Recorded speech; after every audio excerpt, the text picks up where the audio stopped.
So forget about the announcery voice or the booming voice like, hello, I'm here to sell you something. Okay, that's not what clients are looking for.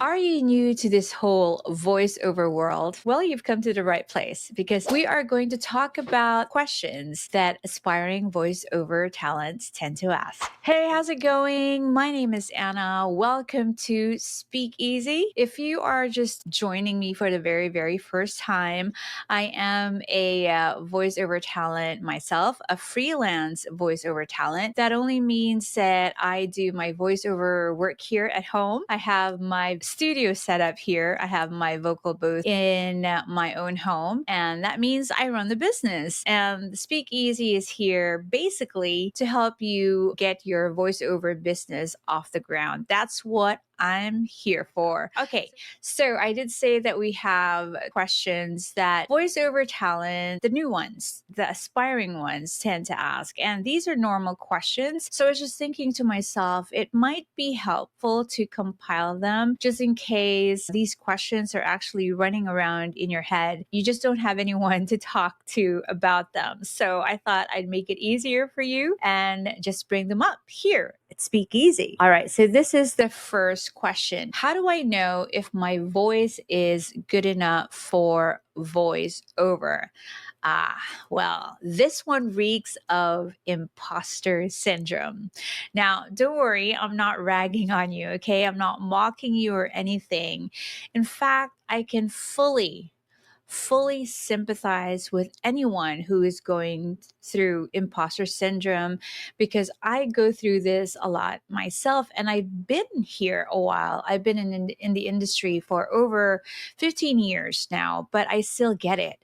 I get it when I don't get projects. I get it when I get projects.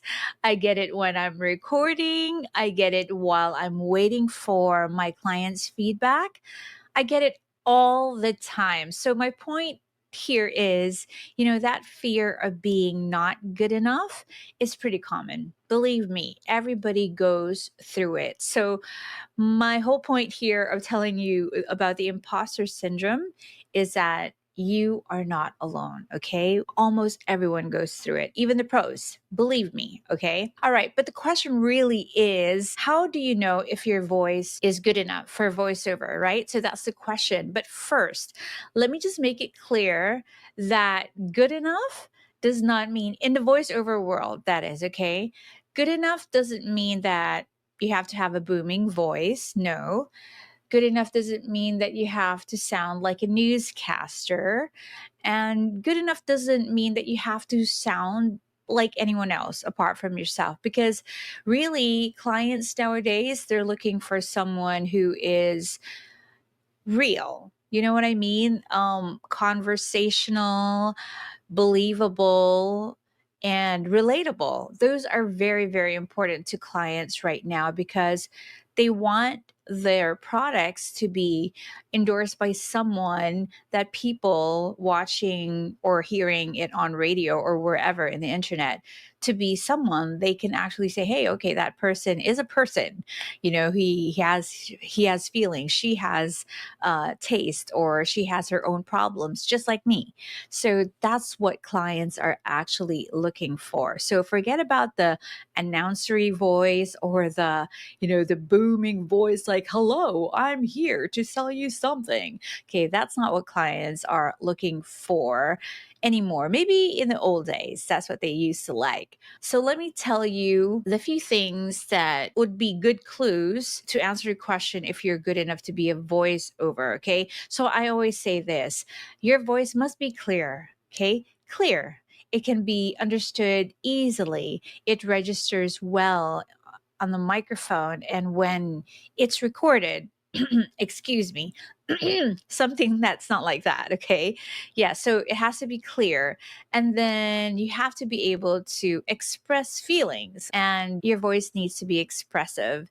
And I think the most important thing of all is that you have to be able to take directions from your client, from your producer, or for anyone who's working with you. You have to be able to deliver what it is they want.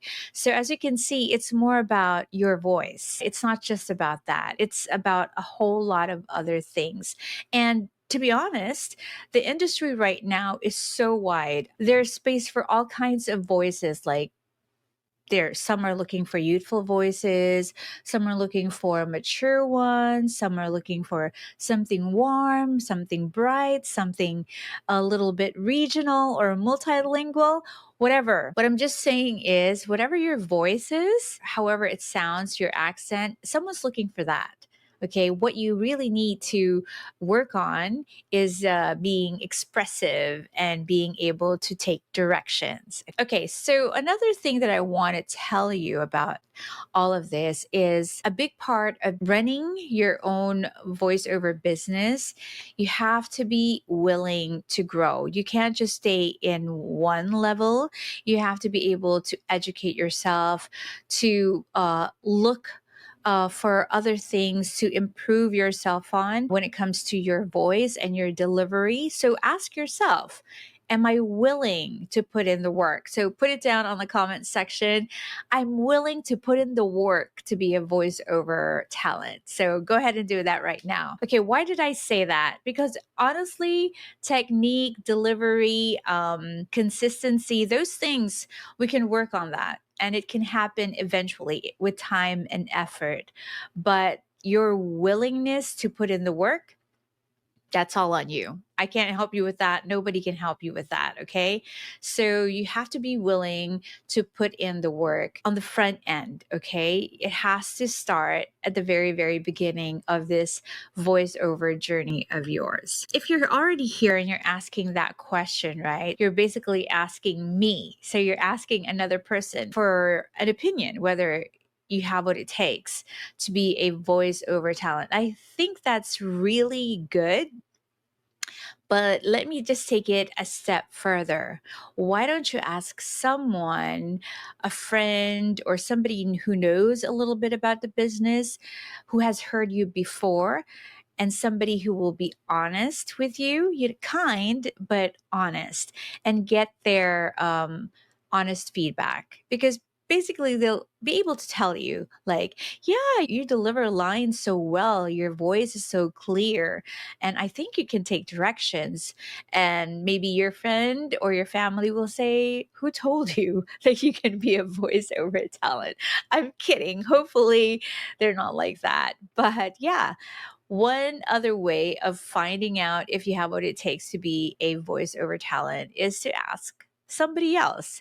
And if you want to take it a little bit further on the tech side, I would advise you to record something. Maybe grab a script somewhere and record yourself.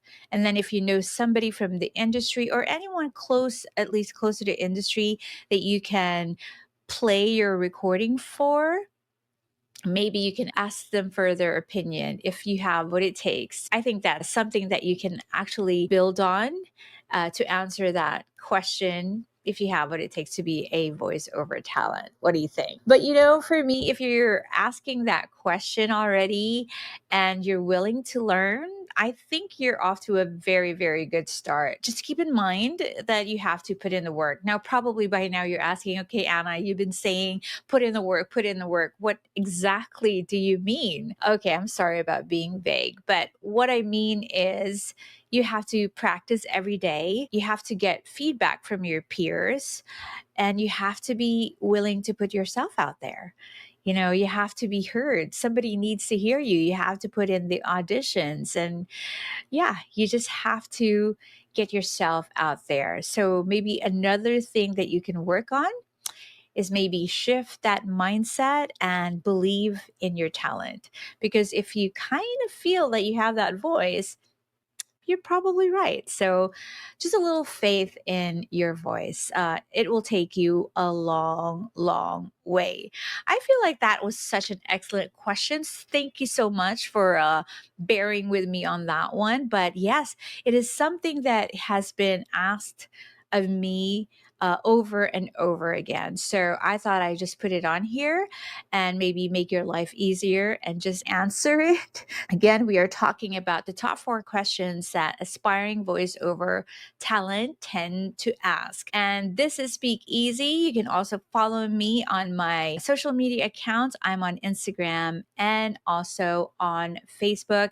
And if you feel that this video was helpful, why don't you go ahead and hit the like button and also share it with friends who you think might just be interested in being a voiceover just like you and me. And again, if you have any other questions, please let me know down at the comment section down below, and I'll try my best to answer them for you. But in the meantime, that is all I have for this video. So again, this has been Anna, and you have been tuned in to Speak Easy. I'll see you on the next video. Cheers.